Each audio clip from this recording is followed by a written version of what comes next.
राजकारणात करिअर करायचंय हा विचार अनेकांच्या मनात येतो. पण मग लगेच काही प्रश्नही उभे राहतात.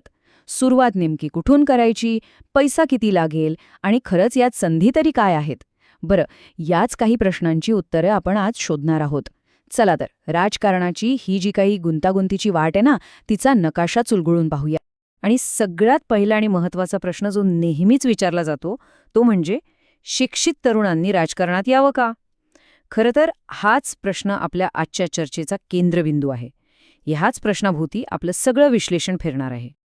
म्हणजे बघा, आपण फक्त संधींबद्दल बोलणार नाही, तर त्यासाठी काय किंमत मोजावी लागते, त्यातलं कठोर वास्तव काय आहे, ह्या सगळ्याच गोष्टींचा आपण आढावा घेणार आहोत.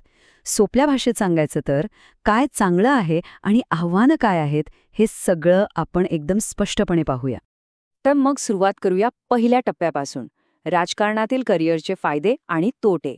कारण बघा, कोणताही मोठा निर्णय घेण्याआधी आपण नक्की कशात पाऊल टाकत आहोत हे माहीत असणं खूप गरजेचं आहे, नाही का?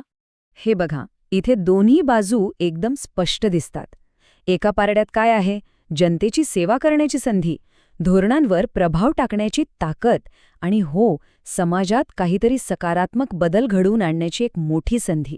पण मग दुसऱ्या पारड्यात काय आहे?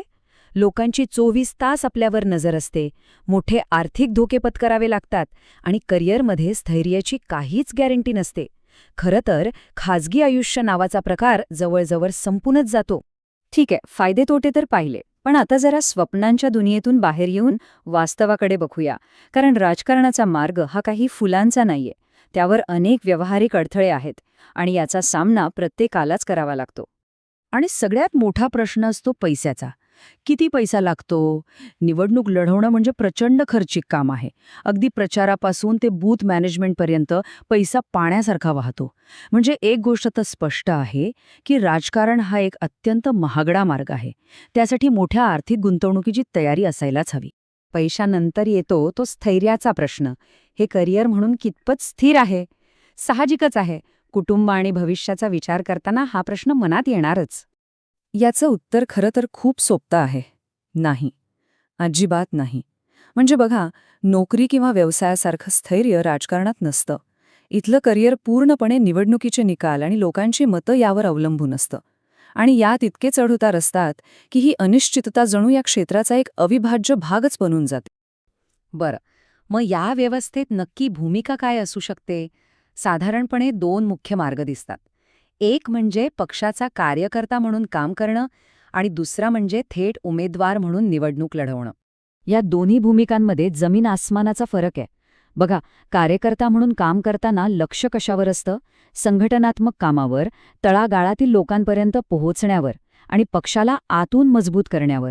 याउलट उमेदवार म्हणून लक्ष पूर्णपणे लोकांचं प्रतिनिधित्व करण्यावर, निवडणुका लढवण्यावर आणि कायदे बनवण्याच्या प्रक्रियेत सहभागी होण्यावर असतं.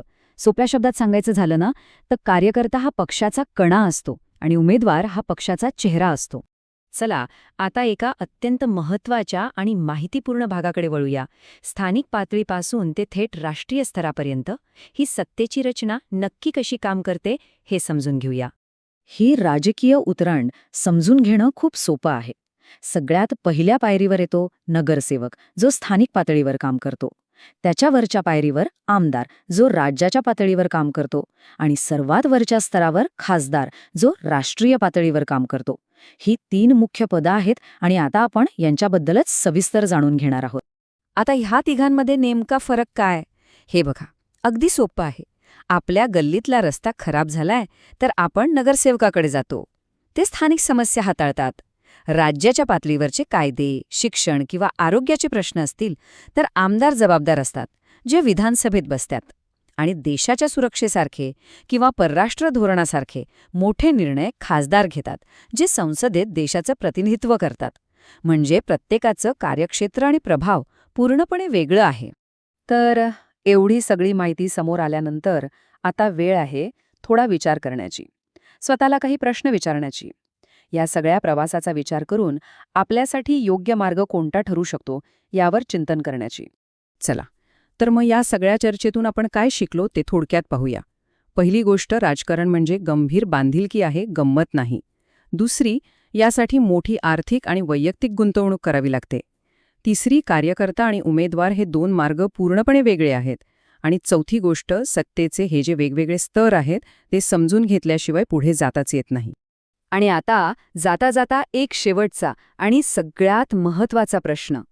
देशाच्या राजकारणात नक्की कोणते बदल घडवायचे आहेत? कारण याच प्रश्नाच्या उत्तरात आपल्या राजकीय प्रवासाची खरी दिशा दडलेली आहे. यावर नक्की विचार करा.